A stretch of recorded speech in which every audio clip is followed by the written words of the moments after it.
nos pueda dar la claridad pertinente para resolver las dudas que en algún momento nos surgieron a todos. ¿Cómo ejecutar la metodología de investigación si estoy en casa? ¿Qué opciones tengo para recolectar datos cuantitativos y cualitativos?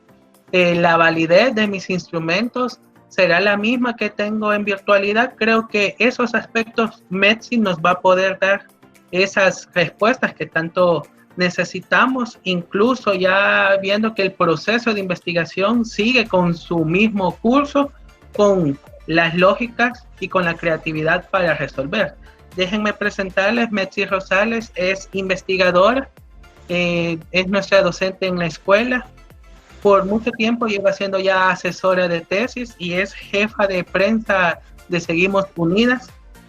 Tengan seguro que en esta disertación tienen a alguien que nos va a dar todo lo necesario para proseguir. Así que te doy la palabra, Metsi. Bueno, gracias Kevin y gracias a todas y todos que están aquí. Veo que tienen una expectativa bien grande, espero cubrirla. Y solo déjenme compartirles la pantalla para la presentación. Mi idea es hacerles la presentación y que después ustedes me pregunten si tienen duda, ¿verdad? O incluso en algún momento, si necesitan aclarar algo, me van diciendo. Pues el tema que le pusimos a esta primera charla, que yo quiero que sea también más una charla, es cómo investigar para tu tesis en tiempos de COVID-19. Aunque también entiendo que hay estudiantes de comunicaciones. Voy a ir quitando la pantalla porque tengo que ir admitiendo a cada persona que se vaya uniendo. Veamos. Pero esto también aplica para cualquier tipo de investigación, pues no solo para una tesis.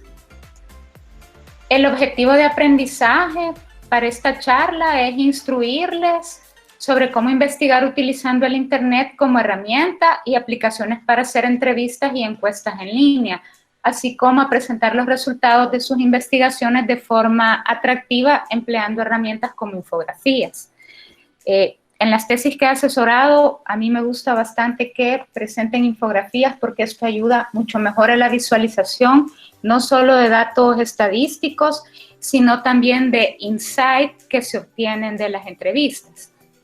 Y pues la reflexión inicial es que es importante que comprendamos la importancia de utilizar siempre fuentes oficiales para realizar nuestras investigaciones, independientemente de que tengamos que hacerlas en línea debido a situaciones como la pandemia. Y también que conozcamos herramientas en línea para la recolección de datos. Yo creo que las preguntas más frecuentes que nos podemos hacer en estos momentos es, bueno, ¿y ahora cómo consigo información? Porque usualmente uno va a las instituciones y pide la información o hace las entrevistas face to face o incluso las encuestas, que realmente es la forma indicada de hacerla, ¿verdad? De manera presencial.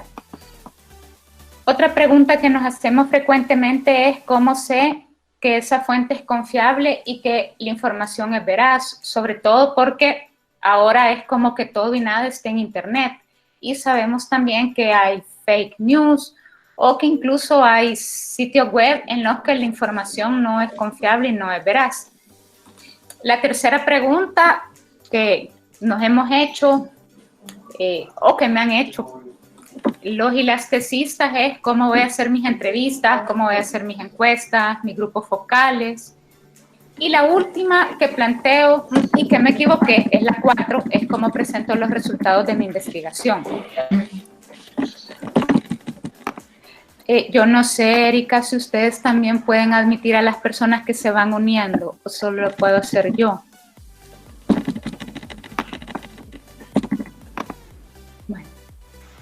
Creo que solo lo podés hacer tú. Ok. Vaya.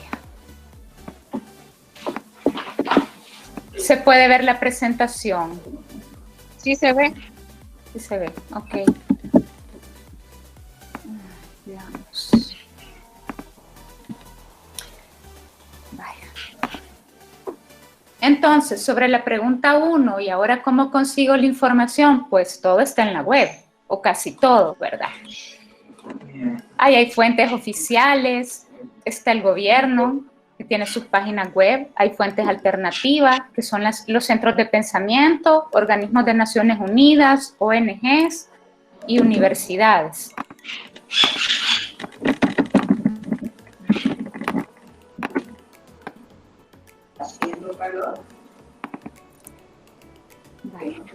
¿Y se ve bien la presentación o se ve incompleta? Es que quiero ver cómo tengo las dos pantallas para...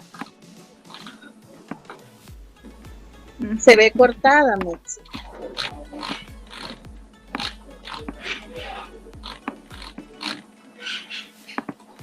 ¿Y ahora? ¿Ahora la ven bien? Sí, ahora sí se ve. Sí. Ahorita sí. Ok. Esto sí puedo ir aceptando a quienes se van agregando. Entonces, yo lo que les quiero dar son algunos consejos para investigar en Internet, cómo hacer búsquedas, además de decirles en qué páginas web pueden encontrar información. Como ya sabemos, cuando vamos a investigar, lo primero que debemos de tener claro es cuál es nuestro tema de investigación, ¿verdad? Si ya lo tenemos delimitado, pues va a ser mucho más fácil que podamos hacer las búsquedas en Internet. Si tenemos nuestro tema de investigación delimitado, significa que también tenemos objetivos de investigación y nuestros objetivos lo que nos permiten es marcar una hoja de ruta. Así tenemos claro qué es lo que queremos encontrar y qué estamos buscando en Internet. Entonces, para responder a esas preguntas, necesitamos obviamente de objetivos de investigación. ¿Qué debemos de considerar primero? ¿En qué fuentes de información vamos a iniciar nuestra investigación? Si, por ejemplo, es una investigación cualitativa, aunque incluso en todas las investigaciones, ya sea cuantitativa o cualitativa, debo de empezar a hacer el planteamiento de mi problema, necesito hacer una revisión bibliográfica, ¿verdad? Entonces, ¿qué fuente voy a consultar para poder hacer el planteamiento de mi problema? Deberían de ser las fuentes primarias que están relacionadas con el tema que estoy investigando. Si lo voy a hacer por Internet, ¿qué es lo primero que debo de considerar? ¿En qué fuentes de investigación voy a iniciar? ¿En qué fuentes de información, perdón, voy a iniciar la investigación? Si voy a emplear motores de búsqueda o herramientas específicas de análisis estadístico, que hay algunas gratuitas también en Internet y depende de qué es lo que, del tipo de investigación que esté haciendo. ¿Qué tipo de datos e informaciones busco para realizar mi investigación? Me tengo que hacer esas preguntas.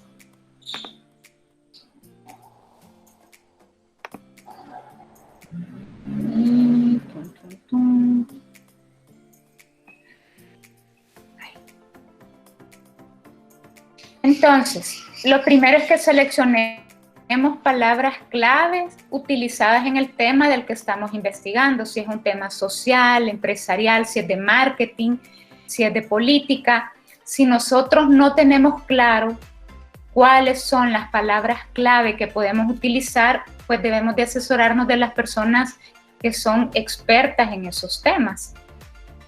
Y el secreto para buscar en Internet es ese, conocer la palabra clave, porque me imagino que ya les ha sucedido que ustedes hacen una búsqueda, por ejemplo, en Google, y les van a salir miles y miles de resultados. Entonces, ¿cómo sé de todo eso que puedo leer? Por eso es que necesito primero palabras clave que estén relacionadas con el tema que estoy investigando. Entonces, ¿qué podemos hacer para buscar esas palabras clave? Aquí, en este libro, Papeles de Inteligencia, nos explican algunas herramientas que están en Internet. Está Google AdWords Keyword Tool, que lo que hace, bueno, primero tenemos que tener una cuenta en Google. es decir, un correo de Gmail. Ya sabemos que los correos de Gmail son gratis. De hecho, los correos de estudiantes y de catedráticos están en la plataforma de Google, así que ya tenemos acceso a estas herramientas. Y esta herramienta lo que hace es permitirnos exportar palabras clave a un formato CSV, que es como un archivo de Excel. Al final es lo mismo que un archivo de Excel. También está Google Instant, que da sugerencias automáticas cuando tecleamos las palabras en el buscador. Está Google Relate Search, y estas palabras aparecen al final de la página de resultados de Google tras hacer una búsqueda. También está Long Tail Keyword Tools, que es una pequeña aplicación de escritorio que presenta alternativas a palabra clave. Está Market Samurai y está Google Alerts. Por ejemplo, cuando yo era la coordinadora de comunicaciones de Fundaungo, tenía un correo institucional de Fundaungo abierto en Google y que estaba vinculado al correo institucional que da el dominio de la página web de Fundaungo. ¿Y qué hacía ahí? Poner alertas, porque parte del trabajo en comunicación institucional es un monitoreo de noticias y un monitoreo del posicionamiento que tiene una institución en los medios. Entonces, como uno no siempre encuentra toda la información que busca en el monitoreo de noticias, lo que yo hacía era tener activado Google Alerts para los temas en los que Fundaungo tenía estudios o se posicionaba, para saber si había salido publicado algo, ya que uno no logra monitorear todos los medios de comunicación que hay. Vaya, en ejemplos de búsqueda de palabra clave, hay unas búsquedas simples y directas. Yo podría googlear en El Salvador la palabra pensiones y me van a salir miles y miles de enlaces de información sobre esto. Igual podría buscar con las palabras adultos mayores y va a suceder lo mismo.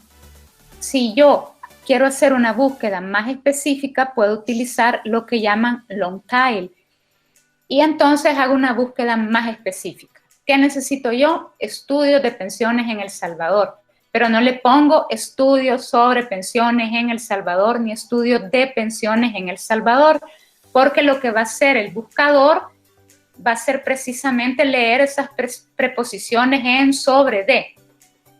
Y bueno, puedo poner adultos mayores El Salvador para obtener información de personas adultas mayores en El Salvador, y también puedo buscar estudios de adultos mayores El Salvador. ¿Hasta ahorita todo bien o hay alguna duda? Todo bien, Lick. Vaya, como ya no se está añadiendo nadie más, hoy sí voy a quizás mostrar la pantalla completa. Y yo les invitaría a que ahorita que estamos viendo esto, ustedes puedan ir probando en los motores de búsqueda hacer precisamente estas búsquedas.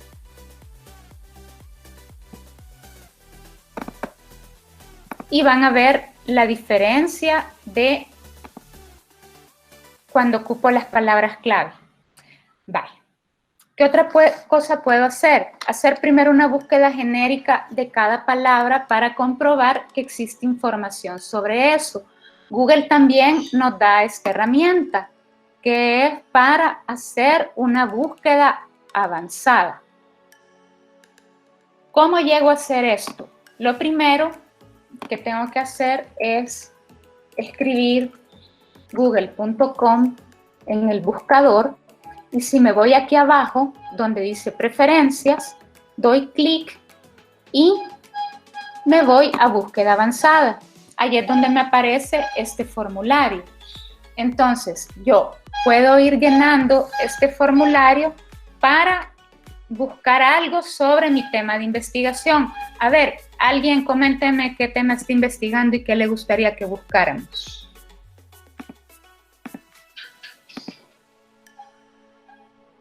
La clasificación de las mujeres en el medio deportivo. ¿Perdón? El medio deportivo. Solo te escuché deportivo.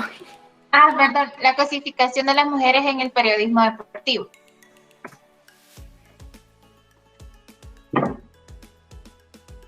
Se le fue del Panlic. Sí.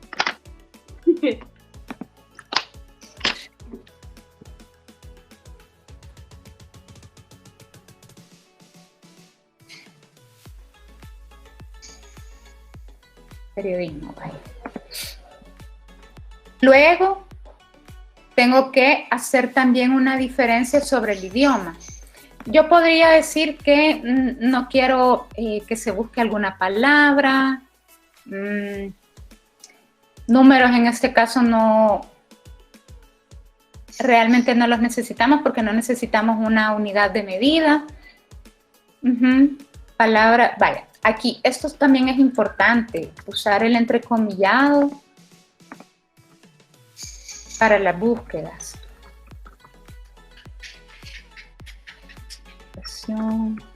Mujeres. Cosificación periodistas. Y lo quiero, ¿verdad? Voy a buscar en El Salvador, a ver qué información me da del Salvador. Le voy a poner el último año. Mostrar los resultados más relevantes. Aquí puedo ir utilizando filtros si quisiera, pero le voy a dejar los resultados más relevantes, cualquier formato, y entonces inicio la búsqueda. Así no me da la información. Vamos a ver.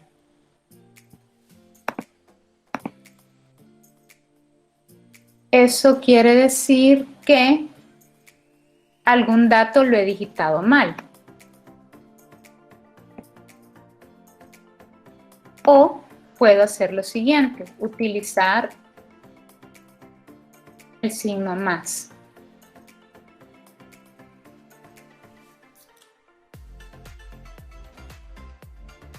Veamos ahora. Vaya. ¿Esto por qué sucede? Porque Google usualmente lo que hace también es activar bien su motor de búsqueda cuando utilizo el signo más. Si se fijan, no utilicé ninguna preposición para buscar esta información.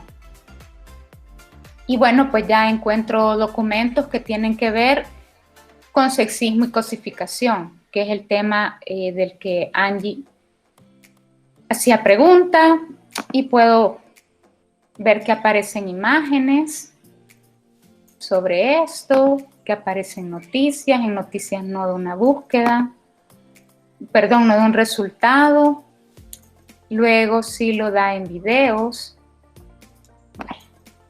Entonces, ustedes lo que pueden hacer, o lo que les recomiendo hacer, es precisamente cuando quieran buscar información a través de Google, hacer la búsqueda avanzada, porque si no ocupamos este filtro, nos van a aparecer muchos más enlaces. Si se fijan, aquí ya no me aparece como página 1 o 2, a menos que le dé repetir la búsqueda e incluir los resultados omitidos. Pero ya no me encuentro con un montón de páginas aquí abajo. Si se han fijado a veces en Google, cuando uno busca, lo que hace es darle millones de enlaces.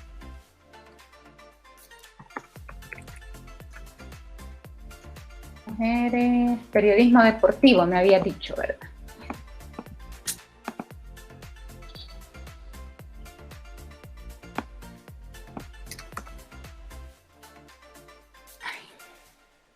Me abruma. Clasificación, mujeres, periodismo deportivo. Vaya, fíjense lo primero que me dice de entrada, cerca de 40.900 resultados. Hasta aquí es la página 10. Entonces, lo primero que tengo que preguntarme es si tengo capacidad para leer los 40.900 resultados, ¿verdad? Y si toda esa información me va a ser útil. Por eso es que mejor utilizo la búsqueda avanzada, que no me da todos esos resultados. ¿Hasta ahorita hay alguna pregunta? No. Todo bien. Vaya. No, Lick. No, ok. Pueden utilizar operadores de búsqueda booleana básica, que son estos, el AND, OR y NOT. Y el AND, cuando ustedes hacen la búsqueda, aquí hay un ejemplo, escriben Michael and Jackson. Y también pueden usar el símbolo más, que es lo que les explicaba, que Google lo que hace para hacer la búsqueda avanzada es utilizar el símbolo más. También pueden utilizar el operador OR. Si se fijaron, cuando me dio error, aparecían precisamente estos códigos, OR, NOT y AND, porque no los leía. O porque yo no los había puesto. Por ejemplo, ustedes pueden hacer una búsqueda almendras OR salud. O sea, esto lo que significa es que tienen que utilizar esta palabra OR en medio de la relación que quieran buscar. Aquí la búsqueda es sobre que tienen que ver las almendras con la salud. Por ejemplo, en una dieta alimenticia o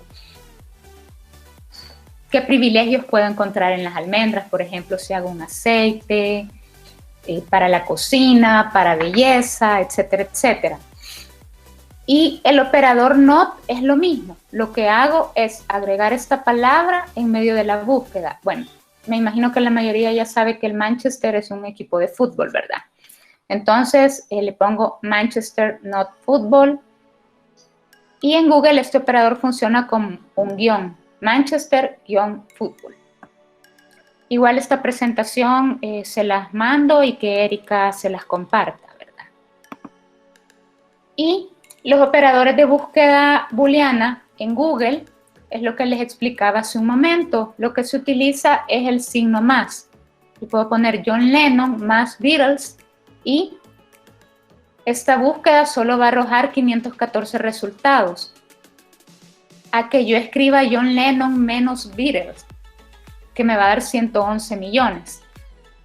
Aquí hay otro ejemplo. Puedo poner energía más eólica más solar menos nuclear. En esta búsqueda encontramos 68 resultados. Si no lo hiciéramos de esa manera, encontraríamos millones de resultados. Y no es toda la información que vamos a leer. Una vez tenemos claro cómo hacer esta búsqueda con palabras clave, pues ya lo que tenemos que hacer es investigar.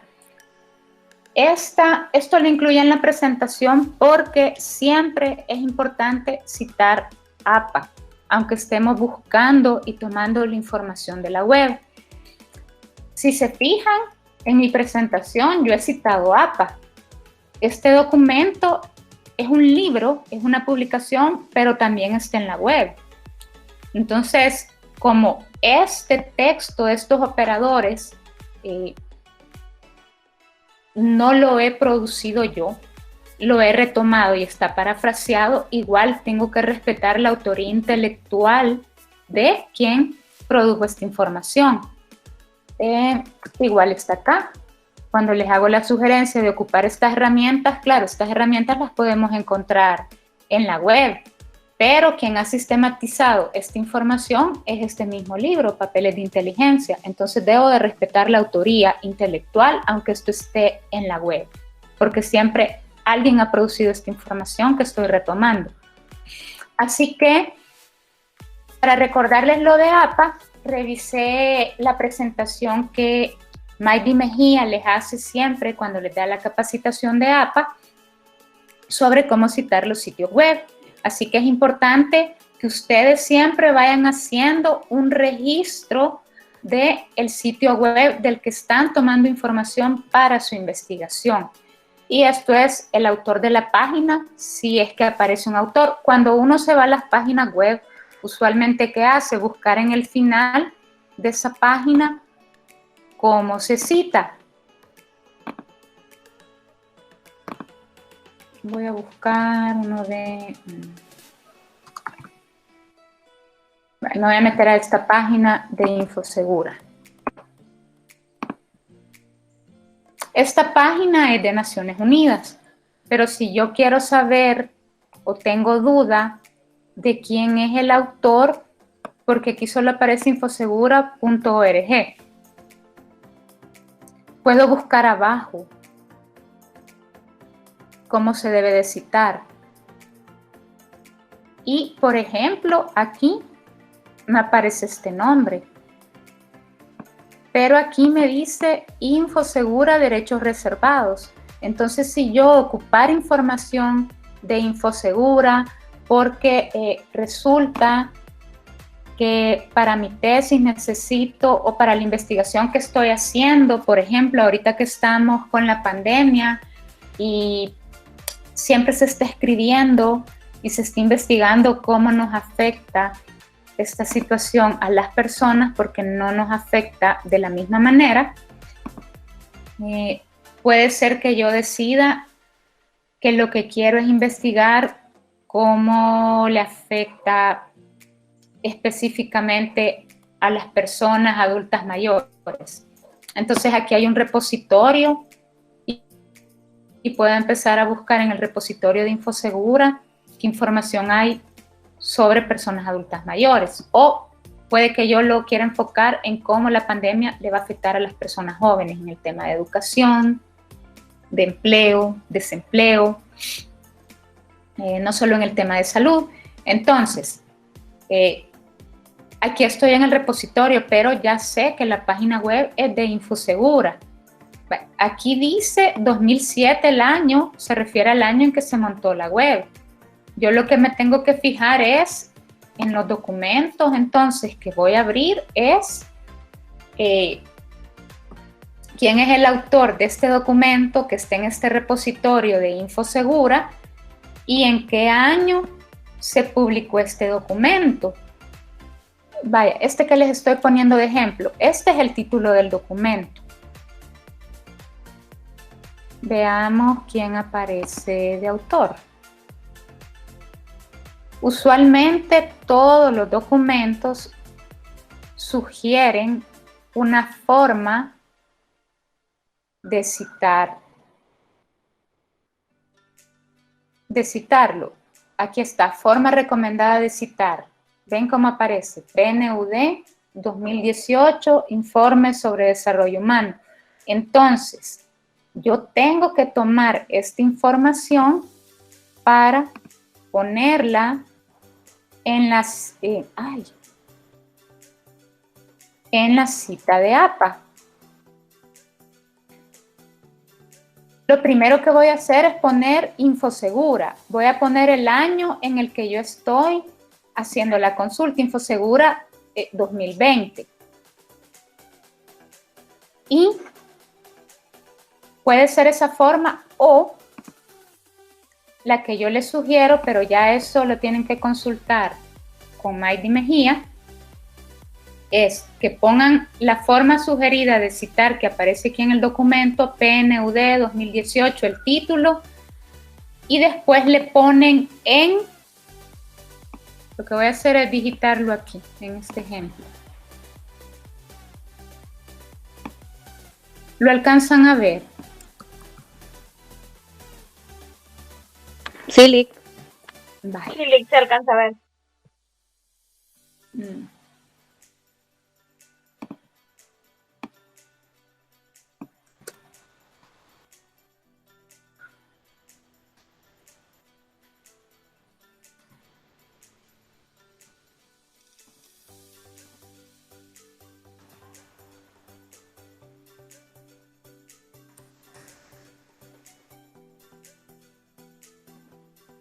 Soy joven y ahora aquí.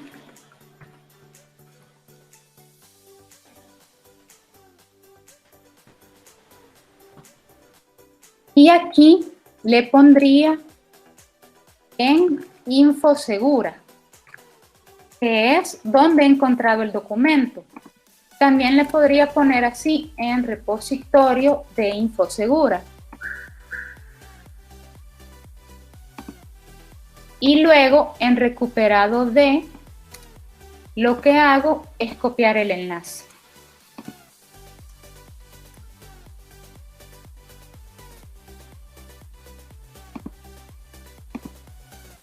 ¿Alguna duda ahorita? No. Eso come. Estamos bien. Sí, Lick, estamos bien, aunque mire, Lick, y en el caso de que, bueno, hay a veces suben trabajos muy buenos, sí sale el lugar, en este caso, digamos, la empresa o la persona que haya hecho la publicación, siempre en formato PDF, pero no sale el año. Entonces, Cuando no sale el año, se pone entre paréntesis S.F. que significa sin fecha. Pues, ok. en este del ejemplo del PNUD, no dijera el año, tendría que poner esto después. Ok. Gracias. Lick, una pregunta. Ajá. Y en el caso de Google Academics, que ya nos da el formato de APA ya citado, está bien usarlo como tomarlo desde ahí. Sí se puede tomar desde ahí, solo vean que coincida con las especificaciones que Maybe les ha dado en la capacitación, porque de hecho ya salió una versión actualizada este año de las normas APA y habría que ver si la de Google Academics corresponde totalmente con la nueva actualización de APA. Yo no he leído la última actualización, así que no lo sé. Ok, muchas gracias. Y nos dijo que para nuestra tesis se iba a requerir la última edición. Creo que la nueva es la séptima, no me acuerdo, pero la cosa es que iba a ser como la que habíamos utilizado los años anteriores, porque era como el formato que ya se había manejado durante este tiempo. Ok, si esa es la indicación que les han dado, esa es la que tienen que seguir.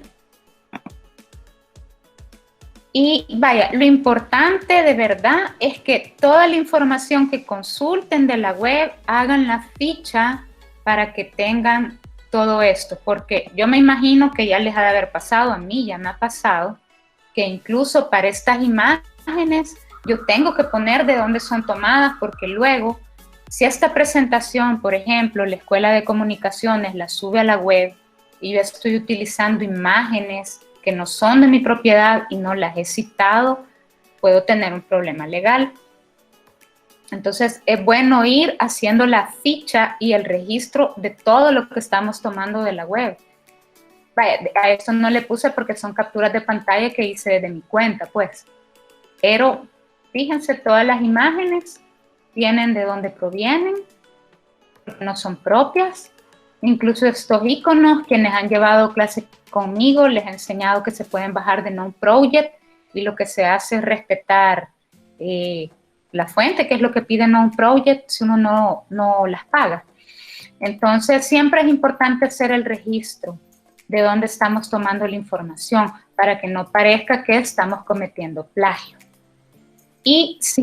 Lick, y en el caso de que se hiciera, digamos, como un mapa conceptual, o sea, digamos, yo lo elaboro, pero yo estoy viendo de otro documento, aunque yo le esté cambiando algunas cosas, siempre tendría que poner que extrae información de ahí, porque no en su totalidad lo estoy ocupando, ¿vea? Solo sí, es como para guiarme. Lo que hace es, al terminar el mapa conceptual, que lo vas a poner como una imagen, es poner fuente, elaboración propia con base en, y ahí citas a los autores. O sea que aunque yo recree la imagen o recree el contenido, siempre tiene que ir citado de donde lo tomé. Sí, porque, por ejemplo, cuando me decís recrear, es como que yo agarrara una moneda y la calcara. Yo no hice el diseño de esa moneda, ni el contenido de la moneda. Entonces, lo que estoy haciendo es calcar una información que yo no la produje, no la generé, no es mi autoría intelectual. Entonces, tengo que atribuirle a la persona que hizo esa información porque le pertenece. Ok, gracias, Liz. Gracias. ¿Alguna otra preguntilla?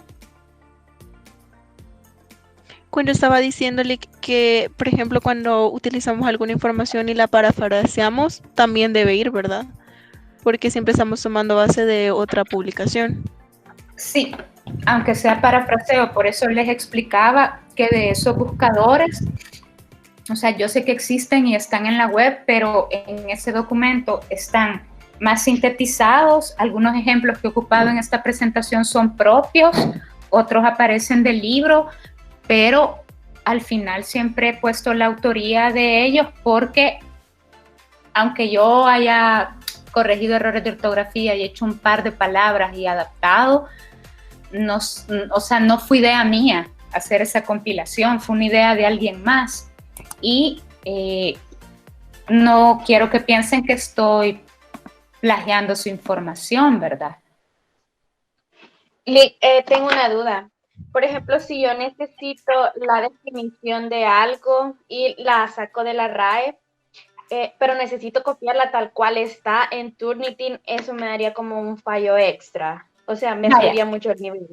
Qué bueno eso que mencionas de Turnitin. De hecho, por eso les iba a decir también que aunque sea un parafraseo, tienen que citarlo con APA, porque cuando nosotros subimos sus tesis a Turnitin, o sea, Turnitin hace una lectura de todo el documento y lo que hace Turnitin es un buscador.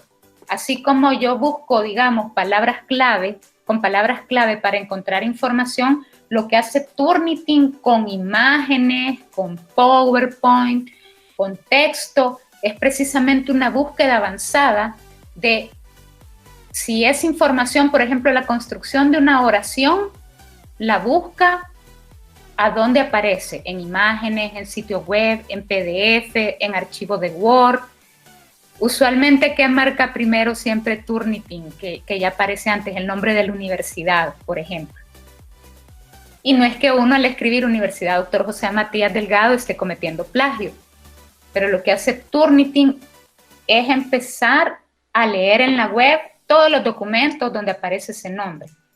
Entonces, si yo hago un parafraseo de algo, Turnitin lo lee y Turnitin me dice en qué documentos aparece. Entonces, para Turnitin, si yo no lo he citado con APA, lo que me está indicando es que hay plagio. Lo otro importante es, yo ahorita no recuerdo cuál es el porcentaje que se pide de Turnitin, pero ya la licenciada Funes nos va a decir cuál es. ¿Cuánto? El 15%, Liz. 15%. Entonces, ¿eso qué quiere decir? Que si su tesis tiene 100 páginas, de esas 100 páginas, solo el 15% puede tener citas APA. El demás texto tiene que ser una producción propia. Tampoco se puede abusar de citar APA, del parafraseo, ¿verdad? Y sobre la duda que hacían del término de la RAE, lo que tengo que hacer es citar, si estoy ocupando la definición de una palabra tal cual la RAE la presenta, cito la RAE. ¿Qué sugerencia nos ha dado Maidi a los asesores para que en las tesis no haya problema, por ejemplo, con respecto al marco normativo? Que solo se hagan tablas donde aparezca el nombre de la ley y los números de artículos que tienen que ver con el tema que se está investigando, porque antes usualmente, ¿qué se hacía? Copiaban y pegaban los textos de los artículos de las leyes que tenían relación con su tema. Entonces Turnitin obviamente solo lee como que aparece en otro documento, y en ese caso es innecesario, por ejemplo, copiar todos los artículos de distintas leyes que guardan relación con nuestro tema, sino que solo lo presentamos como una tabla, y así evitamos que Turnitin lo lea como una copia. Sí, perdón, ¿quién iba a preguntar algo? Lick, Alondra, mire, Lick, es que quería preguntarle acerca de lo del marco teórico. Bueno, no, sí, el marco teórico, pero al inicio donde empezamos con antecedentes. O sea, en mi caso, mi tema es de cultura gastronómica. Entonces, al inicio nosotros hemos dividido por fases desde que, como es la gastronomía en general, entonces se ha dividido desde la edad, ¿qué? Edad, ajá, pues bueno. Entonces, en ese caso, yo lo que puedo hacer es parafrasear los textos que me están dando, pero sí es bastante información. Obviamente hay que resumirla, al menos por un párrafo por, bueno, en este caso por la fecha o por ciclos que se nos ha dado, pero me sale bastante, vea, en este caso, y no sé, o sea, siento que ahí me va a salir demasiado lo de Turnitin, vea. Vaya, mira, yo lo que te sugiero es que redactes las cosas, o sea, a partir de todo lo que lees y que te puede servir, que vayas haciendo un resumen. Que vayas haciendo un resumen en tus propias palabras para que no lo vaya a marcar como una coincidencia. Nosotros cuando subimos la tesis al programa, lo que hacemos es ir limpiando coincidencias porque algunas coincidencias solo son eso, coincidencias. Sí. No es que esté mal citado APA o que haya plagio, pero eso es lo que yo te sugeriría. Por ejemplo, a veces para escribir un párrafo, yo he pasado leyendo hasta 4 horas distintos documentos, solo para escribir un párrafo y en mis propias palabras. Aquí estaba buscando un ejemplo en una de las tesis, que es el formato que ocupamos siempre, de cómo presentar el marco normativo, precisamente para que Turnitin no haga esa lectura de coincidencias. No sé si hay otra duda. Hola. No. Solamente, Lick. Vaya pues. Gracias. Ok, bye. Entonces, bueno, lo otro que les sugiero, he visto que en el Facebook de la universidad y de la biblioteca están también ofreciendo otras capacitaciones y para resolverles dudas en línea que tengan sobre la citación. Vale. Entonces, ¿cómo sé que esa fuente es confiable y que la información es veraz? Yo aquí les he puesto algunos ejemplos, pero esto va a depender también del tema que ustedes estén investigando. Como la mayoría de temas en los que yo asesoro o en las investigaciones que trabajo son temas sociales, políticos o económicos, intenté poner una explicación un poco más genérica porque sé que muchos temas no guardan relación directamente con esto. Pero, ¿por qué les puse la Digestic? Porque es importante siempre que ocupen el sitio web de la Dirección General de Estadísticas y Censos, ya independientemente de que su investigación sea cuantitativa o cualitativa, porque además de que encuentran datos oficiales de El Salvador sobre distintos temas, esto les sirve para sacar muestra de población, para tener clara cuántas personas necesitan encuestar por rango de edad, por sexo, y como además las encuestas de hogares de propósitos múltiples les dan ese perfil de la cantidad de personas por rango de edad, por sexo, por zona rural y urbana.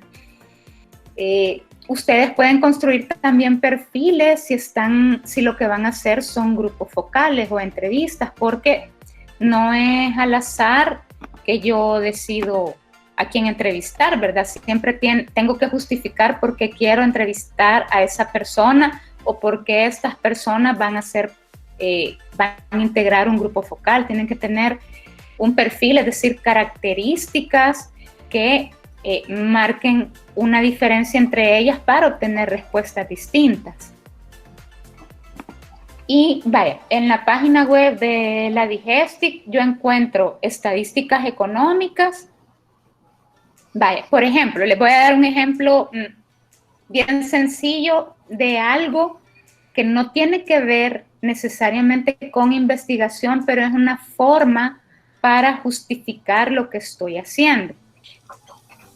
Hace como un mes, una conocida pidió ayuda para entregarle víveres a vendedoras informales que han sido afectadas por la pandemia porque no pueden salir a vender, obviamente, y porque no son beneficiarias del bono de $300 que se estuvo dando. Entonces, vaya, la primera idea era entregar víveres. Ajá, ¿qué víveres se entregan? ¿Qué busqué yo en Google para poder tener claro de qué se necesitaba? Puse canasta básica en El Salvador 2020. Me mandó a la página web de la Digestic. Y en la página web de la Digestic, precisamente aquí, si se fijan en temas, en estadísticas económicas, está el índice de precios al consumidor, que son los precios oficiales que pone el gobierno al costo de una canasta básica, ya sea para el área urbana, rural o para ambas. ¿Yo qué hice? Irme a la rural. Esto me da para escoger un periodo de tiempo. Le puse 2020 porque es el año en curso. Le di procesar y me dio esta información.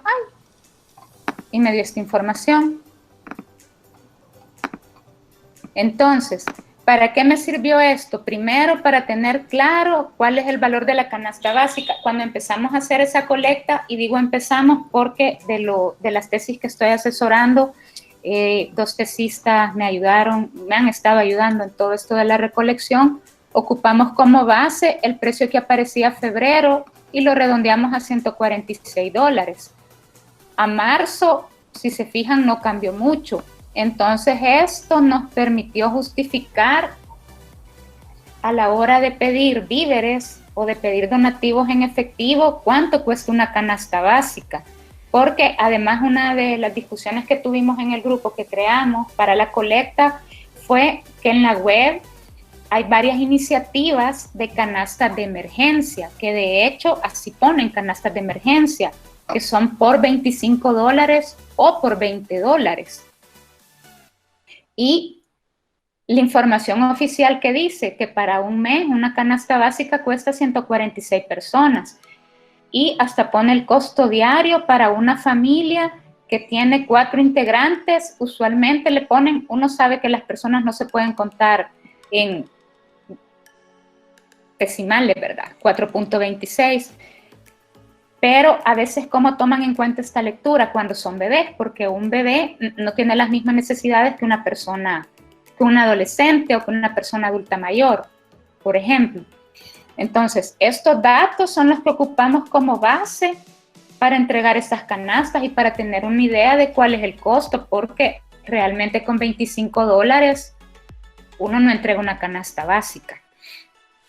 Entonces, esto también sirvió como un argumento, ¿verdad?, de qué es lo que necesito. Vaya, imagínense que hasta para una colecta de víveres necesitamos hacer una investigación para tener claro qué es una canasta básica, qué artículos le llaman aquí, o sea, qué víveres lo integran, lo componen, perdón, cuáles son las cantidades y cuánto es el costo. Y para, por ejemplo, para hacer esto, además creamos un archivo en Drive, que es parte de lo que les voy a explicar en esta charla, de por qué es importante además utilizar las herramientas que nos permite tener una cuenta de Google, porque podemos compartir y trabajar documentos en línea al mismo tiempo. Entonces, ¿qué hicimos? Una hoja de cálculo donde fuimos registrando donantes, donde una nutricionista nos ayudó a partir del listado, porque además pedimos un listado de las mujeres, de cuántas personas integraban su grupo familiar, por las edades de cada quien y el sexo, porque nuestra idea o nuestra ilusión era poder entregar si necesitaban toallas sanitarias, por ejemplo, si eran bebés, leche para bebés y todo eso, pero al final solo pudimos con la canasta básica, así como aparece. Pero igual teníamos los datos y esto permitió hacer el cálculo, porque como además eso está calculado para una familia de 4 integrantes, pero si son 8 integrantes, ¿eso qué significa? Que entonces son 2 canastas, ¿verdad? Así que esto es lo que me permite tener claridad en la información oficial. Aquí hay encuestas económicas también. En estadísticas sociales encuentro aquí las encuestas de hogares de propósitos múltiples, que es lo que les decía. Y además, o sea, esto siempre es necesario para que nosotros podamos sacar la muestra. Si yo quiero hacer una encuesta a personas jóvenes del área metropolitana de San Salvador, tengo que ver qué dice la encuesta de hogares de propósitos múltiples, que es una proyección sobre la cantidad de habitantes que había en El Salvador para 2018, para saber cuántas personas jóvenes viven en el área metropolitana de San Salvador, cómo están desagregadas por sexo y por zona urbana y rural, para poder sacar bien mi muestra. Si fueran personas adultas mayores a las que necesito pasarles la encuesta, debería de hacer lo mismo. Y lo bueno es que la encuesta de hogares de propósitos múltiples, como les decía, hace un perfil y me permite caracterizar personas. Si yo necesitara hacer un grupo focal con personas jóvenes, bueno, lo primero que debo de saber, y esto me lleva a otro de los sitios web que les pongo en la presentación, la perica, que tienen que consultar. Bueno, esta es la encuesta.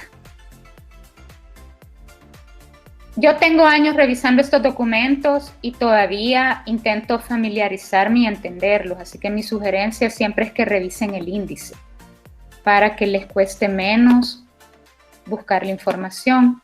Y el otro sitio web que es importante que consulten para sus investigaciones es el de jurisprudencia.gov.sb, que es de la Corte Suprema de Justicia. Aquí aparece toda la legislación nacional e internacional que está vigente en el país. Como yo les ponía el ejemplo de personas jóvenes, me voy aquí a donde dice legislación y lo que quiero buscar es la ley de juventud, porque lo primero que debo de tener claro entonces para mi investigación y para hacer mi muestra es,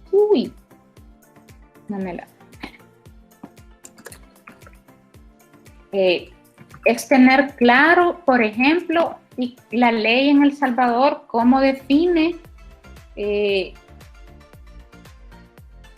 en qué rango de edad están las personas jóvenes, porque yo no me puedo inventar los rangos de edad, ya la ley lo dice. Igual con las personas adultas mayores, tengo que buscar en la ley del Salvador a partir de qué edad se considera una persona adulta mayor, y hago el énfasis que lo tienen que buscar en la legislación del Salvador, porque en cada país la legislación hace una diferenciación. Por ejemplo, para el caso de El Salvador, las personas jóvenes son jóvenes hasta los 29 años. Después de los 30 años ya la ley no te considera una persona joven.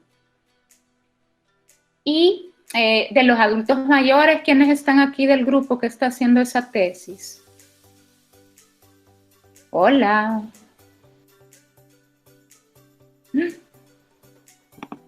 No hay nadie del grupo de adultos mayores. Bueno, la ley dice que es a partir, si mal no recuerdo, de los 65 años, pero lo que tengo que ver es eso, que dice la ley en el caso de El Salvador. Ahorita estoy buscando. Vale, aquí está. El artículo 2 de la Ley de Juventud dice que se considera joven a la persona comprendida en el rango de edad de los 15 a los 29 años. Claro, yo debo de saber que si quiero entrevistar o encuestar a personas menores de 18 años, necesito la autorización de su papá y de su mamá o de su representante legal.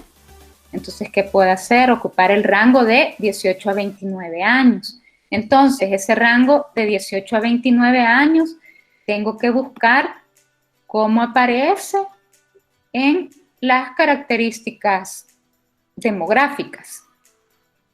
¿Dudas ahorita?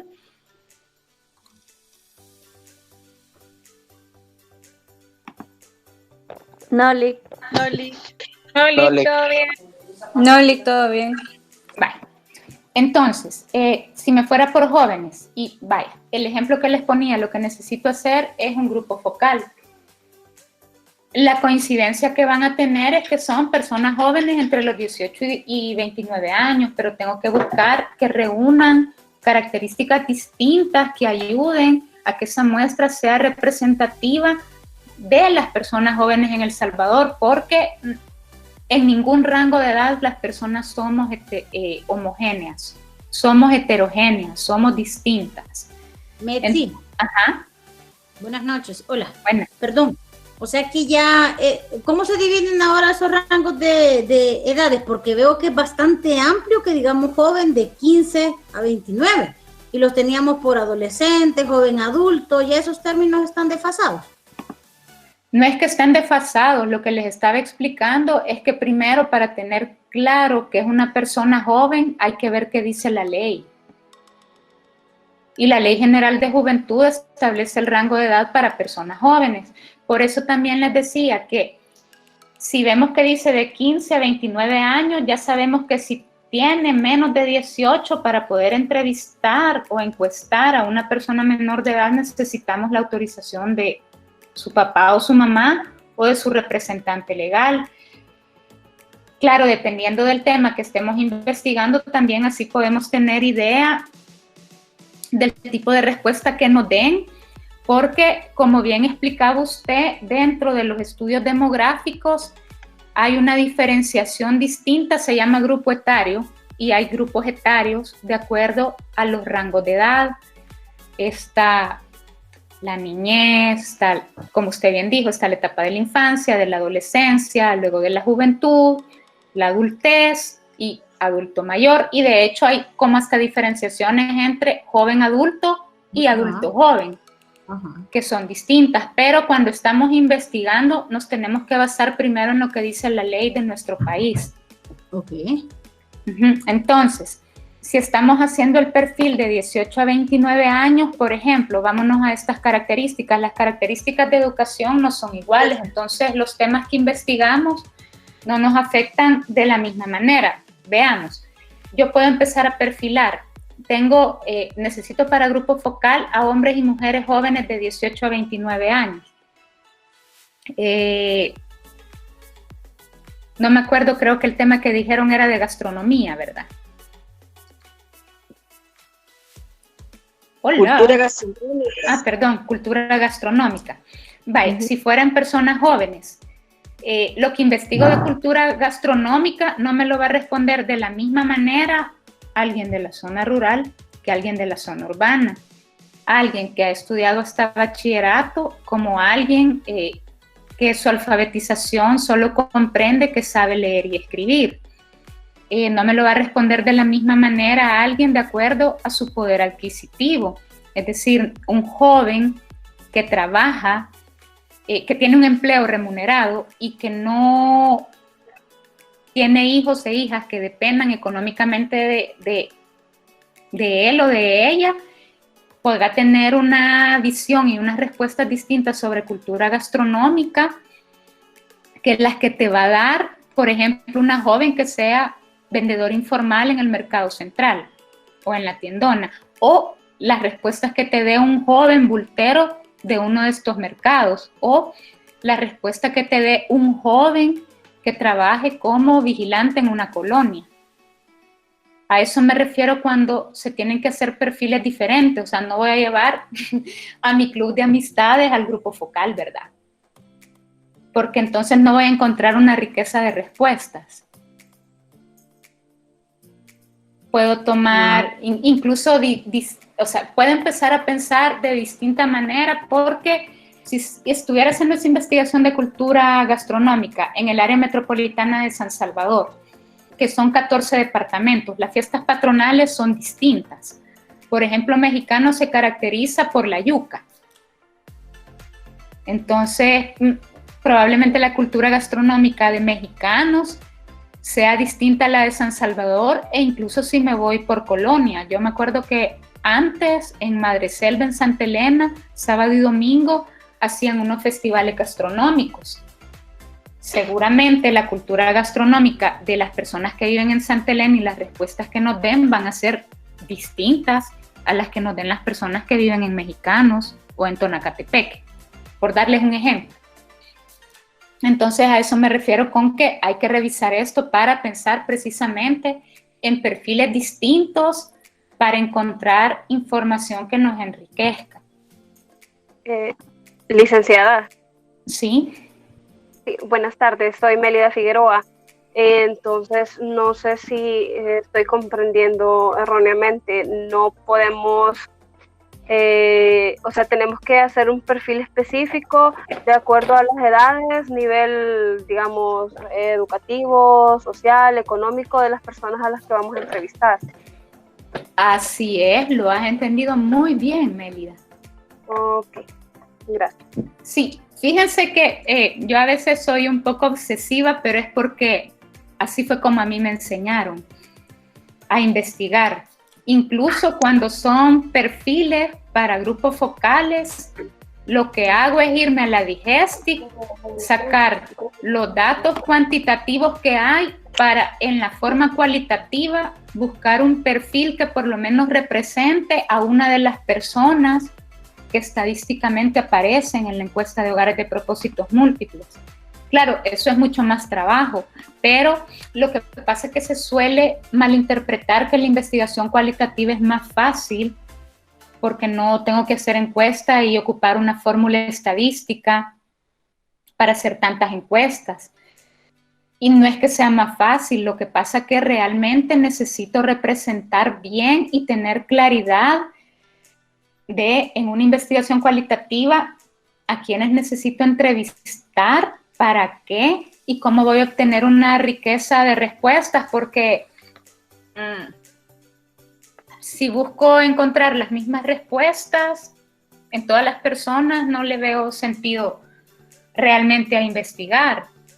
Claro, diferente sería si cuando estoy delimitando mi tema, estoy diciendo, por ejemplo, que voy a hacer una auditoría en una iglesia, por decir algo, o en un grupo de jóvenes de una iglesia. Pero incluso si la hago ahí y está delimitado a la población de esa iglesia, la gente que va a esa iglesia no es igual, porque las personas no somos homogéneas, somos heterogéneas. El punto de coincidencia para eso es que se congregan en esta misma iglesia, pero sus rangos de edad son distintos, sus profesiones, sus necesidades, su forma de ver la vida. Lo que los vincula es esa religión que profesan y ese lugar en el que se reúnen, pero van a tener características sociodemográficas distintas.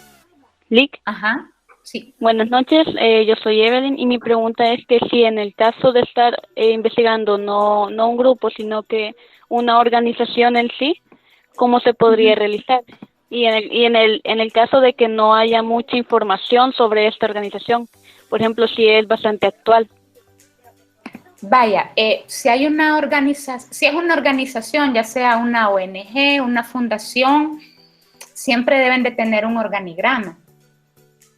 Porque de hecho, no recuerdo cómo se llama la oficina del Ministerio de Gobernación, donde tenés que hacer el registro. Y si es una fundación en el CNR, te piden datos de una junta directiva, te suelen pedir datos de accionista y además que presentes cómo va a estar organizada la institución, es decir, por ejemplo, si hay un gerente, una subgerente o es un director o una subdirectora, es decir, siempre hay rangos, usualmente hay oficina de recursos humanos, dependiendo de la naturaleza de la institución, así también hay diferentes áreas o unidades que la componen. Entonces, si estás haciendo una investigación sobre una organización, lo más indicado es pedirle a la persona que es tu contacto en esa organización el organigrama. Si tienen una oficina de comunicaciones, que lo haga vía la oficina de comunicaciones, porque incluso en las entrevistas o si son encuestas no vas a encontrar la misma respuesta. Vaya, se me ocurre ahorita, por ejemplo, un centro de pensamiento. Y estoy pensando en Fundaungo. Y cuando trabajé ahí, estaba la biblioteca, el SENDOC, que solo era una persona, había 3 programas con distinto nombre y en tiempos de vacas gordas, en cada programa se contrataba mucha gente para investigación y capacitaciones, pero además en cada programa había un componente para hacer investigación y otro componente para hacer capacitación, y no necesariamente las mismas personas que hacían investigación eran las que capacitaban. Entonces, ahí encontrás una diferenciación. Yo puedo entrevistar a personas que investigan y a personas que capacitan y me van a responder cosas distintas si estoy haciendo una auditoría de imagen, por ejemplo, de cómo ven a esta institución, porque la naturaleza de su trabajo es diferente, aunque sean parte de la misma organización. Unos investigan y otros capacitan. No sería la misma respuesta que me va a dar la encargada de la biblioteca, el motorista, la recepcionista, el vigilante. Entonces, siempre dentro de una institución, dentro de esa cultura organizacional, yo me voy a encontrar diferentes áreas o unidades que van a tener respuestas e incluso códigos de comunicación distintos. Cuando yo estaba estudiando, trabajé en la Pizza Hut. La Pizza Hut es un monstruo y cada unidad y cada restaurante tiene una cultura organizacional, pero dentro de eso encontrar subculturas. Quienes éramos recepcionistas y atendíamos las llamadas, teníamos códigos de comunicación entre ese grupo distintos, a las personas que estaban en el área de cocina, a las personas que estaban en la parte de domicilio, que eran los motorizados y la cajera. Entonces, de hecho, había 3 cajeras que entre ellas tenían sus códigos de comunicación, pero cuando se comunicaban con nosotros eran códigos distintos. Entonces, la cultura organizacional también es algo mucho más complejo y por eso debo de tener claras la cantidad de áreas o unidades que hay dentro de una institución.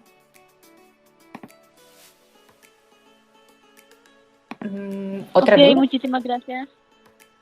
Vaya, y porque, la cerré. Vaya, esto es de la Digestic. Aquí ustedes navegan y pueden encontrar un montón de información. Me interesa también explicarles lo de jurisprudencia, que al final es información que ustedes también pueden encontrar en la página web de la Asamblea Legislativa. A mí me gusta más navegar en la página de la Corte porque suelen actualizar bastante rápido cuando hay reformas a las leyes y aparece especificado. Entonces, en legislación yo encuentro la legislación nacional del país, puedo buscar por el nombre del acuerdo, del decreto ejecutivo, legislativo. Aquí aparecen las ordenanzas municipales, los reglamentos de las leyes y está en jurisprudencia que encuentro, me imagino que se han dado cuenta que por esta situación de la pandemia hay varias personas que han puesto recursos de amparo ante la Sala de lo Constitucional porque consideran que el Ejecutivo les ha vulnerado sus derechos y ya la Sala ha hecho algunos pronunciamientos sobre algunos de estos amparos y sobre distintas demandas. Eso yo lo encuentro en jurisprudencia. En este sitio también, porque chivo lo que se puede encontrar. Una de las primeras tesis que yo asesoré era un reportaje sobre la vulneración a los derechos humanos de las mujeres transgénero, de las mujeres trans.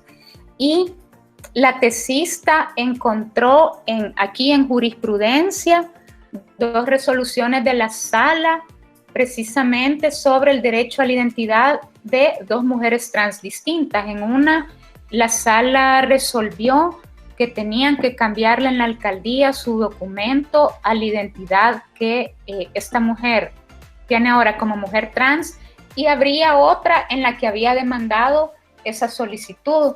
Y por ejemplo, para esa tesis y para ese reportaje fue como uno de los grandes hitos de la investigación, porque precisamente se buscó aquí en jurisprudencia, en esas resoluciones que ya hay. Y a mí, por ejemplo, que esta es una lectura que puede parecer subjetiva, en el caso de la mujer trans, cuando la sala ordenó a la alcaldía que tenían que emitirle una nueva partida de nacimiento o marginarle la que ya tenía, esta mujer trans se hizo la operación en Estados Unidos. Ella vive en Estados Unidos, es una ciudadana en Estados Unidos, y en Estados Unidos su identidad es de mujer. Entonces, ella ya tenía esa identidad allá, pero quería homologarla con su identidad de acá, porque nació acá. Y en ese caso, la Corte lo aceptó. Y en el otro caso, la Corte rechazó esa solicitud. Entonces, uno podría inferir que hay una diferencia porque esta mujer ya tenía la ciudadanía en Estados Unidos y la otra vive aquí, en El Salvador. Entonces también probablemente no tiene el poder adquisitivo para conseguir un abogado o una abogada que le lleve bien este proceso, porque al final las demandas que admite la Corte tienen que ver también con la manera en la que está escrito el documento. Y con respecto a instrumentos internacionales, ¿esto por qué es importante? Porque en esta pestaña yo encuentro los convenios, convenciones y tratados internacionales que El Salvador ha suscrito y ratificado. La mayoría de estos son a nivel de Naciones Unidas, pues porque los países integrantes de Naciones Unidas en sus sesiones no recuerdo ahorita cuál es el término indicado, pero crean convenios, tratados y acuerdos que un país los puede suscribir, pero luego los tiene que ratificar, y la ratificación se hace también vía asamblea legislativa. Entonces, sobre el tema que yo estoy investigando, puedo encontrar en qué convenios y tratados El Salvador está obligado a cumplir una legislación internacional. No sé si hay dudas ahorita.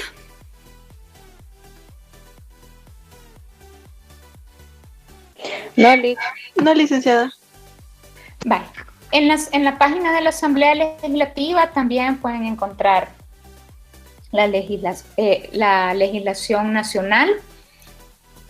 Para quienes me hacían preguntas porque están trabajando con su investigación en una organización, pues lo que les recomiendo también es, como lo primero, lo más básico que deberíamos de hacer al empezar a trabajar una investigación sobre una institución X, es buscar en la página web, qué información hay en la página web.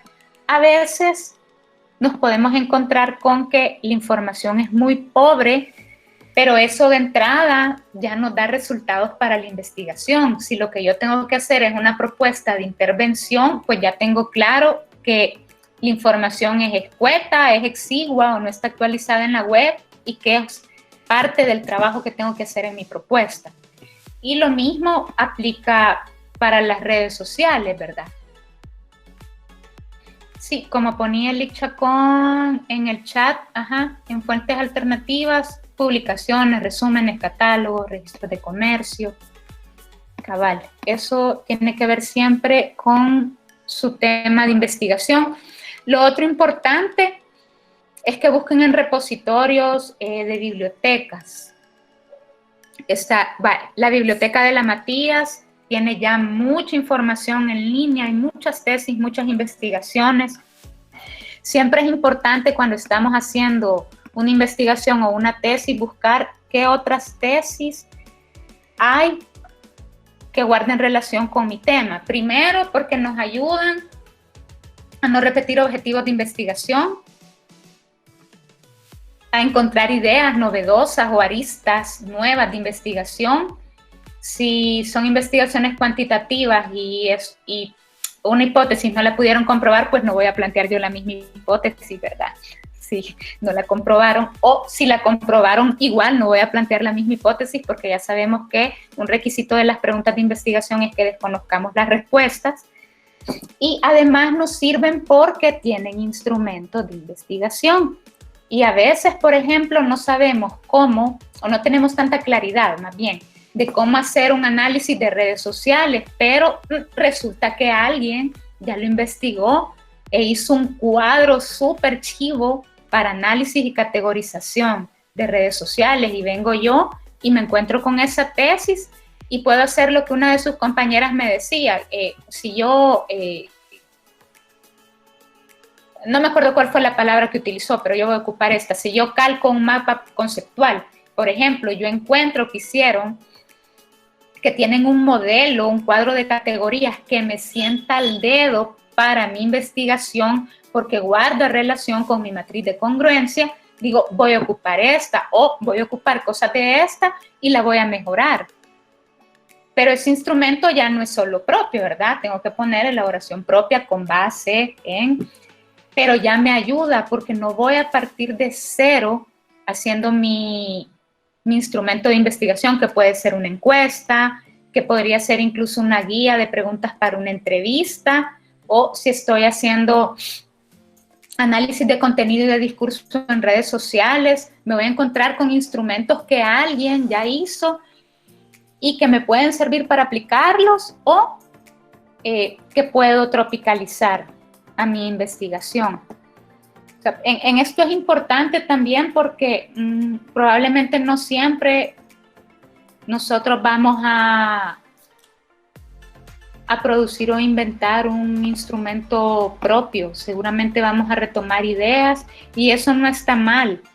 Por ejemplo, en las encuestas, para mí, dependiendo del tema que se está trabajando, hay que ver qué preguntas en otras encuestas sobre ese tema se han hecho para ver si las replicamos, porque nos permiten hacer una comparación en el tiempo de cómo responde la gente, por ejemplo, con respecto al consumo de drogas lícitas e ilícitas por rango de edad. No necesariamente me voy a venir yo a inventar preguntas nuevas para la encuesta. Puedo buscar en encuestas sobre consumo y uso de drogas que hay, precisamente para comparar tendencias y para darme cuenta si hay un aumento, si ha habido un aumento, si, por ejemplo, se empiezan a consumir a más temprana edad, etcétera, ¿verdad? O si lo que estuviera investigando, por ejemplo, cómo afecta la salud el consumo de drogas, busco qué han preguntado otras personas sobre eso y qué preguntas puedo replicar. Lo otro que a mí me parece también es que deben de buscar información en periódicos y agencias de noticias. Muchas veces en un reportaje, en un documental, podemos encontrar información ya sistematizada sobre un tema que estamos investigando. ¿Dudas aquí hasta ahorita? Sí, buenas tardes. A mí me parece bastante bueno el tema que estaba tomando del consumo de drogas. Ahí, tomándolo de que afecta a todos los jóvenes por igual, podemos decir que afecta a aquellos que tienen de 15 años a 29. Ahí ya no haríamos como divisiones. Claro, no podríamos entrevistar a un niño de entre 15 y 17 años que consuma drogas, pero sí podemos ver los efectos que ya llegada a una edad de 18 a 29, cuáles son estos efectos a largo plazo. De esta forma podríamos hacer como una suposición de cómo inició su introducción a las drogas desde los 15 años y cómo lo afectó ya ahora que es un joven adulto. Ajá, vaya, fíjate que en el tema que preguntabas, ahí lo chivo sería encontrar historias de vida, porque vaya, ya hay distintos estudios, no me acuerdo cómo se llama este medio de Inglaterra, que ha presentado en documentales precisamente historias de cómo te afecta el consumo de drogas si inicias a una edad más temprana. Porque, por ejemplo, hay jóvenes que por el consumo de drogas, cuando llegan a los 17 y 18 años, su cuerpo internamente ya es y funciona como el de una persona adulta mayor. porque todas las adicciones le han conllevado a un deterioro. De hecho, también hay investigaciones sobre el consumo del cigarrillo, de cómo el consumo de cigarrillo te envejece. Entonces, pues sí, uno no puede entrevistar a personas menores de edad porque aquí en el país la LEPINA te lo prohíbe, que es la ley que protege a la infancia, niñez y adolescencia. Te prohíbe que los entrevistes y el uso de sus imágenes. Y lo podés hacer con autorización de sus familiares o sus representantes legales.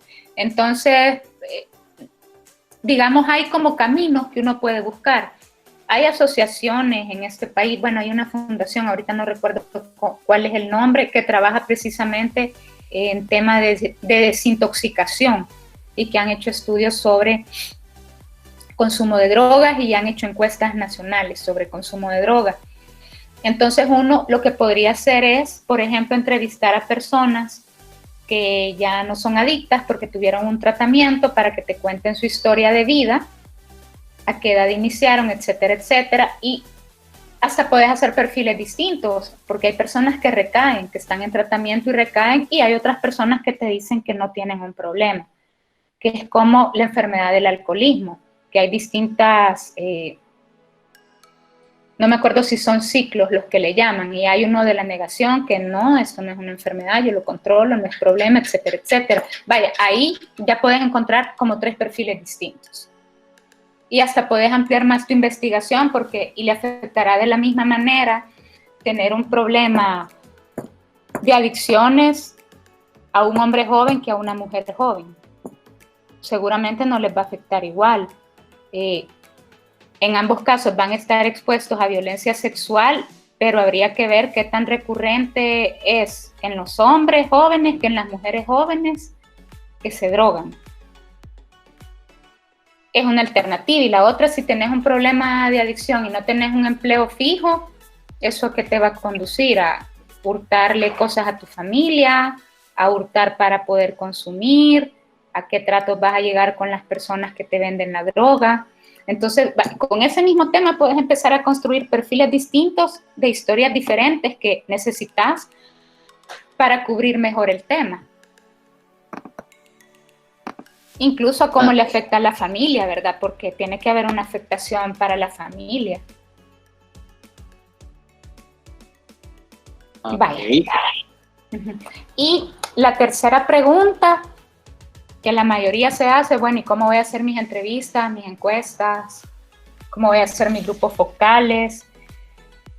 Miren, como esta situación que está sucediendo a nivel mundial, pues nadie la esperaba, solo la veíamos en las películas, ¿verdad? Y ahora todo lo que está pasando parece una suma de miles de películas. Hasta esta de Tom Hanks, que se queda atrapado en un aeropuerto. O sea, podemos empezar a pensar en un montón de películas o libros de ficción y todo se está viviendo al mismo tiempo. Entonces, cuando nos preguntamos cómo puedo hacer mis entrevistas o encuestas, aquí lo que les puse son iconos de distintas plataformas. Está Jitsi, que, bueno, ustedes creo que son la mayoría, si no me equivoco, son personas nativas digitales. Quienes ya no somos millennial, somos matrilineal, hemos tenido que aprender a utilizar todas estas herramientas. Yo me acuerdo que hace, no sé, quizás como 10 años que estaba en la Matías, empecé a estudiar diplomados y cursos en línea, cuando en aquel entonces parecía un boom. Bueno, no, fue hace más de 10 años. Y esos cursos en línea han seguido y ahorita nos vemos ante esa necesidad de que tenemos que hacer todo en línea. Entonces podemos hacer entrevistas en línea, podemos hacer grupos focales en línea. Hay distintas herramientas que nos lo permiten, unas de manera gratuita y otras pagadas. Y ahí lo que tenemos que hacer es rebuscarnos, por ejemplo, con la licenciada Gladys Cañas, que es una de sus asesoras de tesis.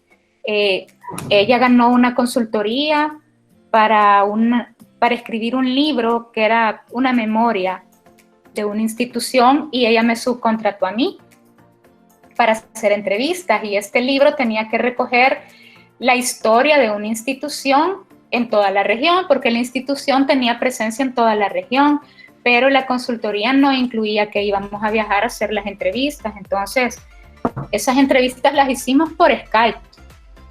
Se concertaba cita, hora, y eso fue, no sé, creo que hace más de 3 años, pero Gladys se ha de acordar mejor cuándo fue.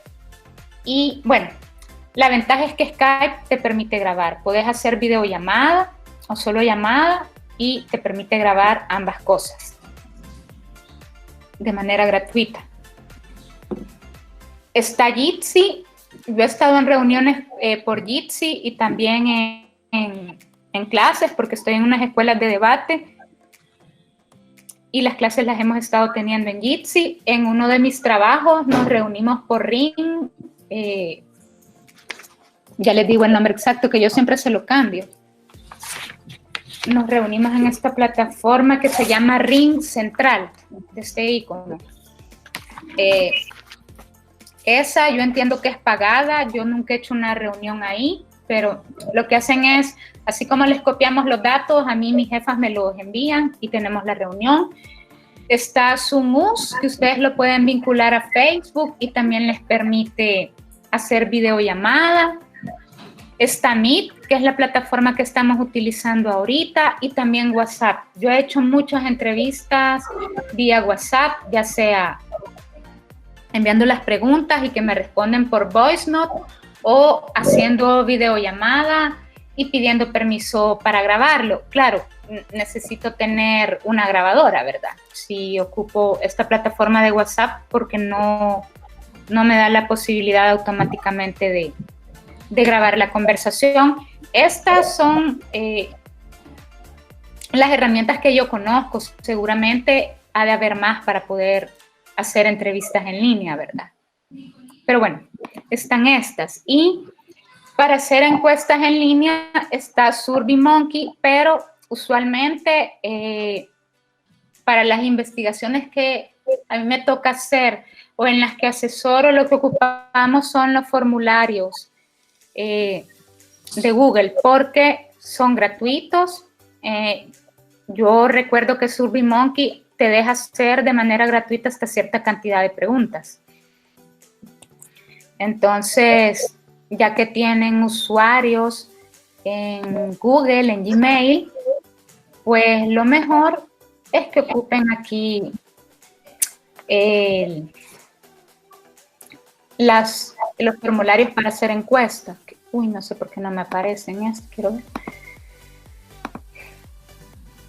Yo incluso a veces cuando tengo que hacer entrevistas, lo que hago es dejar el formulario así en línea e irlo llenando, porque ya me genera automáticamente, me genera automáticamente una base de datos. Entonces, el formulario de Google, pues claro, nos permite hacer, como ya les decía, encuestas, pero también nos permite hacer preguntas abiertas, y estoy buscando un ejemplo de una que hice, y de hecho lo que hacía era llevar la tablet e ir digitando las respuestas en el momento, además de grabarlas, ¿verdad? Pensando en que precisamente me iba a generar de una vez la base de datos y después no iba a tener que estar digitando de nuevo la información. Y vaya, esta era una auditoría de imagen, y al final aquí están todas las respuestas. Y la ventaja es que las preguntas que son cerradas permite graficarlas de una vez, y en estas, como ya lo iba digitando, para el informe solo iba copiando y pegando los principales insights que quería destacar. Así que, bueno, yo por eso siempre recomiendo utilizar esto, porque además uno lo puede compartir con las personas con las que está trabajando, para que puedan ver los resultados. Y, por ejemplo, la ventaja de algunas, bueno, por ejemplo, en estos casos, excepto WhatsApp, todas nos permiten grabar en el momento que estamos haciendo una entrevista o un grupo focal y permiten que esté más de una persona. Entonces tienen una ventaja. Así que sí se pueden hacer grupos focales, ¿verdad? ¿Alguna duda ahorita?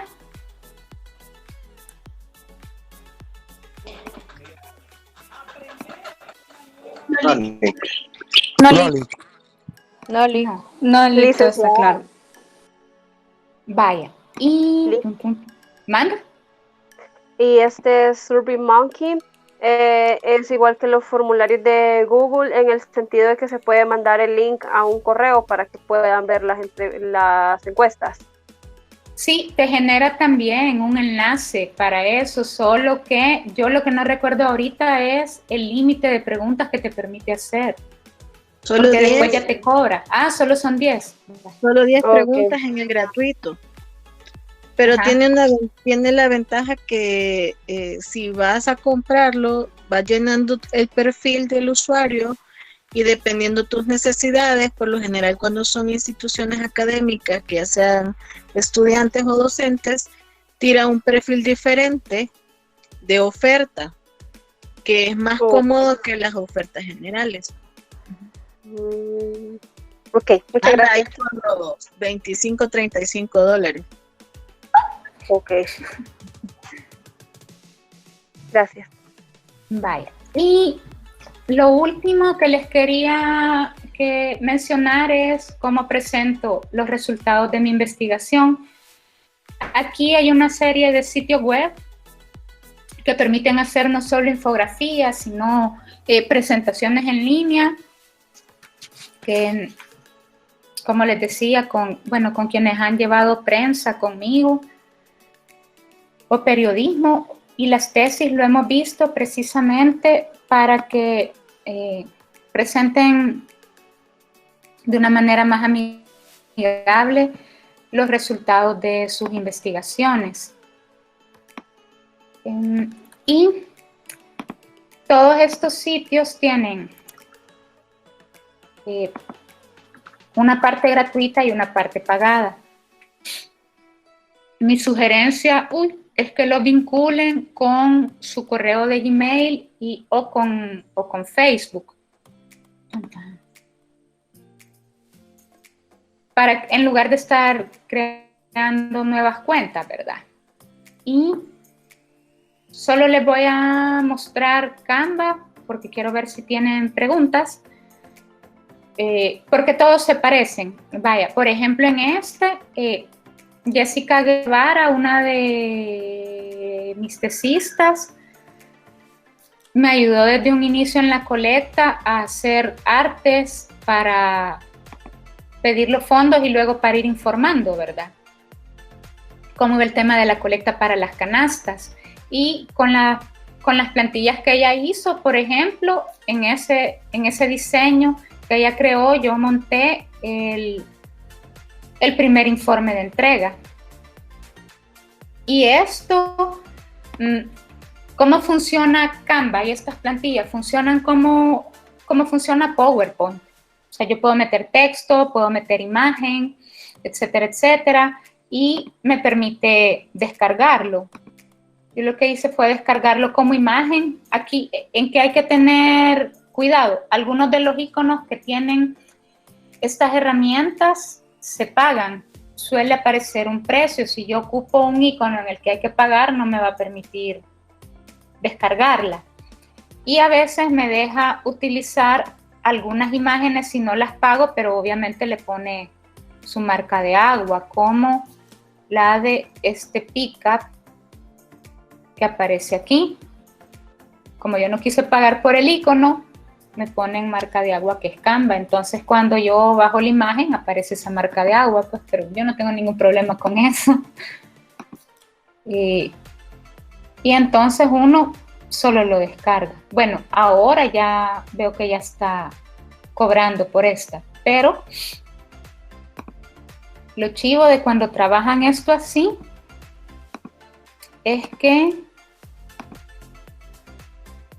si lo dejan en una sola plantilla, lo que hace es descargarlo como un archivo comprimido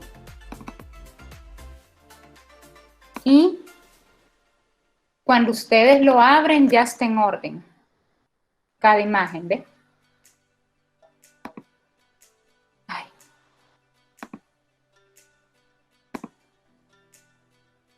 Ya me hice bolas aquí, tan. Me voy a volver a buscar la carpeta.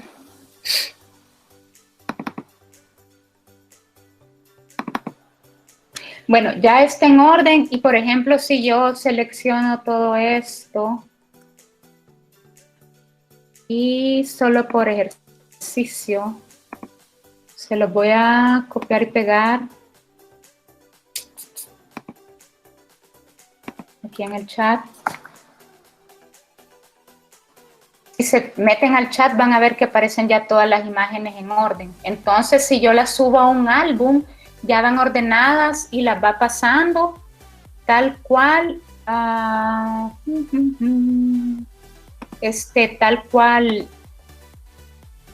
cual es el orden que uno determinó aquí en Canva. O sea, al final funciona como una PPT y también da opciones para hacer infografía. Veamos. Aquí les voy a mostrar una que, bueno, quienes llevaron una materia conmigo el año pasado, se las mostré en ese momento. Es una infografía que hice para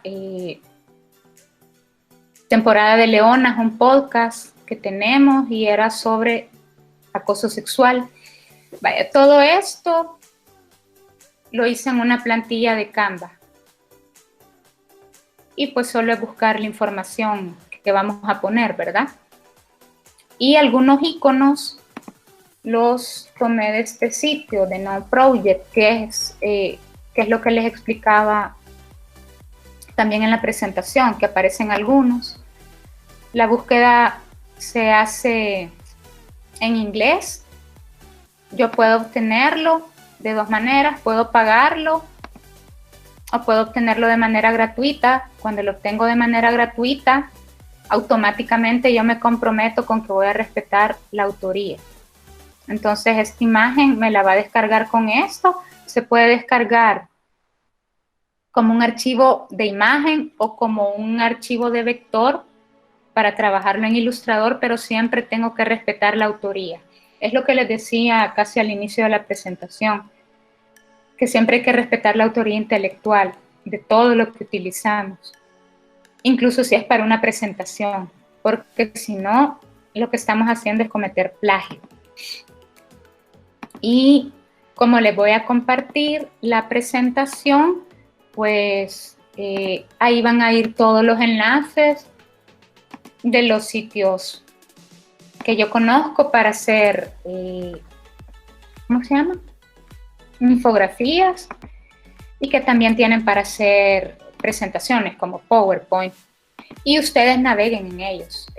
Hay un montón de plantillas distintas también, hay para hacer tarjetas navideñas, incluso para hacer artes para redes sociales, ya tienen las medidas.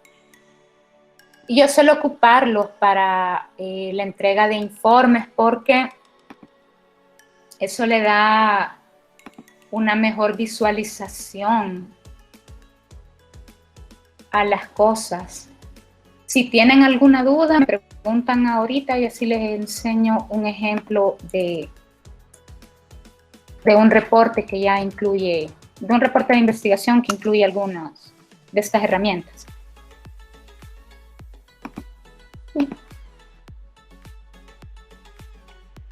hasta el momento no, ninguna pregunta de las plantillas. Vaya, ya las habían ocupado. Sí.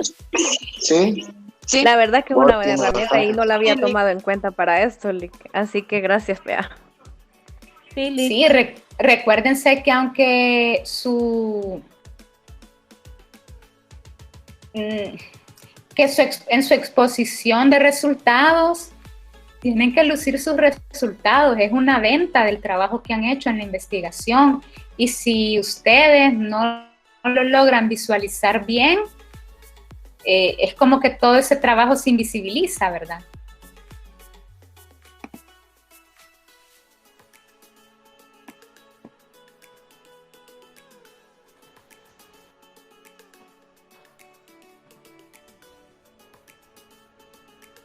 Uy, qué silencio. Sí, perdón, Lick. No, aprovechen verdad si que tienen alguna pregunta. No, con todo eso de las plantillas es bastante dinámico. Se puede hacer una exposición o la entrega de algún documento. Eso, solamente.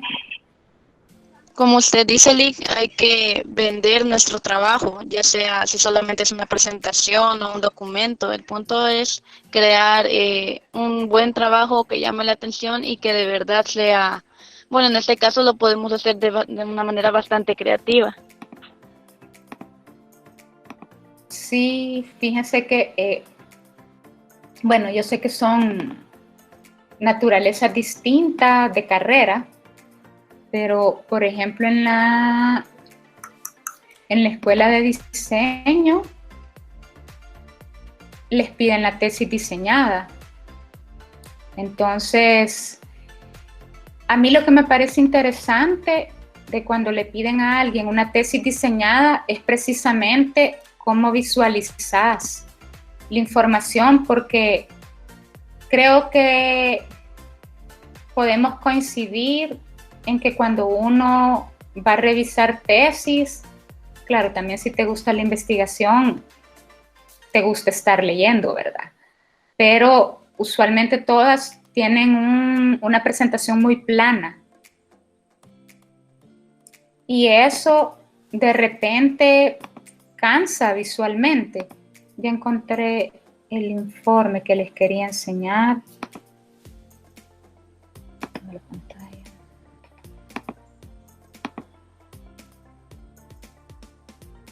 Y vaya, este informe que les voy a mostrar está, ya ven la pantalla, ven mi monitor, perdón. Sí. Yo sé. Vaya, este documento está en Word, yo solo lo pasé a PDF, pero al final esta es una auditoría de imagen para la que Fundabungo me contrató. Y en el informe de resultados, o sea, sí lleva una estructura de una investigación, pero mucho más corta que la de una tesis. Si se fijan, son 62 páginas. Pero ven que hay una visualización de datos. Y esto se puede construir en esas herramientas de Infogram, ¿ves? Y lo que hice en Word, yo puedo ocupar InDesign, pero me lleva bastante tiempo porque no soy diseñadora, solo sé ocupar la herramienta. Entonces lo que hice es ponerlo a doble columna en Word e ir metiendo estos datos. Por ejemplo, lo construí en Infogram, que te da como estos cuadros o mapas. Y lo que hice fue captura de pantalla, porque Infogram ahora ya te cobra para descargar estas cosas. Y aquí va otro. Entonces, pues la idea de presentar los documentos así, y usualmente para las consultorías que a mí me contratan, siempre hago esto, pues obvio, te quita más tiempo, pero hace que el informe se vea mejor. Y como al final de las personas que hemos estudiado comunicaciones esperan que hagamos todo y que sepamos de todo. Entonces, tenemos que ponernos esos retos de cómo visualizar mejor la información. Ustedes tienen la ventaja que seguramente utilizarán mejores las herramientas y tendrán un ojo más crítico de visualización de la información. Va, imagínense, estos son porcentajes, pero se presentan de manera distinta. Entonces, con esas herramientas pueden hacer unas presentaciones, incluso en el documento, ¿verdad? Más amigables.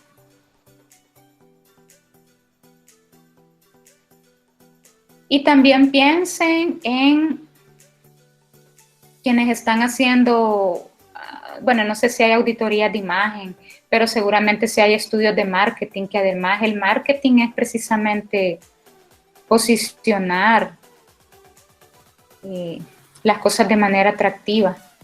Así que bueno, este es un poco un ejemplo, ¿verdad?, de cómo presentar los resultados de manera más amigable.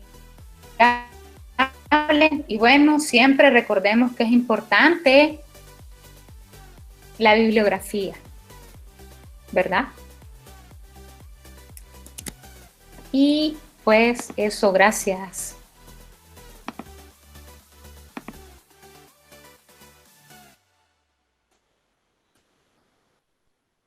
Preguntas, dudas, sugerencias. No, Lick. No, Lick, todo bien. No, Lick, No, todo Lick, claro. todo bien. Súper, No, muchas gracias. Gracias. Lick, Sí. gracias. Lástima que algunas cosas se haya que pagar para tener un buen Sí, trabajo. pero como mira, yo lo que los te diseños. sugiero es ocupar capturas de pantalla, si puedes ocupar Ilustrador. Sí. Lo que haces es tomar la idea. Muchas veces yo eso hago, de otras revistas, veo el diseño y lo que hago es tomar ideas para diagramar y eso, porque no tengo esa visualización, tomo las ideas y entonces las adapto. Y si no, captura de pantalla. Exacto, porque lo que hemos aprendido con el tiempo es que cada herramienta nos puede ayudar a hacer más atractivos nuestros trabajos para otras asignaciones y algunas veces en el ámbito laboral. Esto es una gran herramienta, sobre todo con eso de las plantillas. Me fascina, tengo mucho para trabajar. Sí, fíjense que a mí me gustó bastante cómo Jessica Guevara conceptualizó el texto que yo le mandaba en Canva para las presentaciones, y ahorita sí, estoy pensando en otras herramientas que no incluí, pero las puedo meter en la presentación, donde porque está FreePic y no me acuerdo, hay otras que tienen estas ilustraciones gratuitas que yo ahora la veo en todas las redes sociales. O sea, todo el mundo ocupa como ese mismo diseño, y yo decía, puya, ¿cómo es que todo el mundo hace las ilustraciones similares? Pero no, es porque están, solo que se me ha escapado ahorita el nombre de cómo se llama esa aplicación.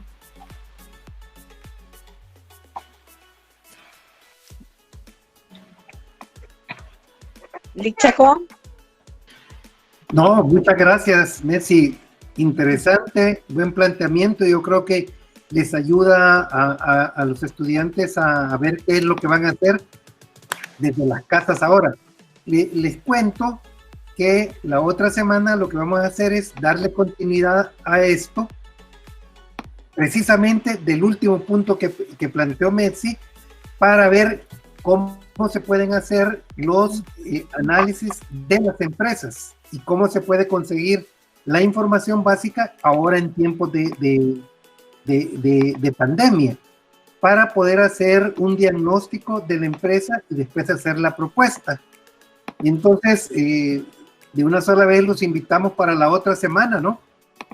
Para que podamos seguir con esto sobre cómo hacer el análisis de las empresas de cara al diagnóstico y después seguir con la propuesta. Así que están invitados para la otra semana y se les va a presentar 2, 3 modelos de cómo se hace ese tipo de auditoría o diagnóstico, para después tener cómo se consigue la información y hacer un análisis global sobre esto, ¿no?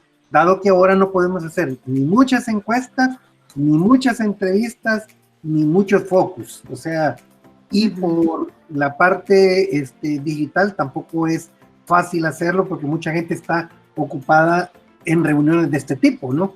Miren, ahora nos hemos tardado 2 horas en esta presentación y obviamente 2 horas y aún otro tipo de cosas, ¿no?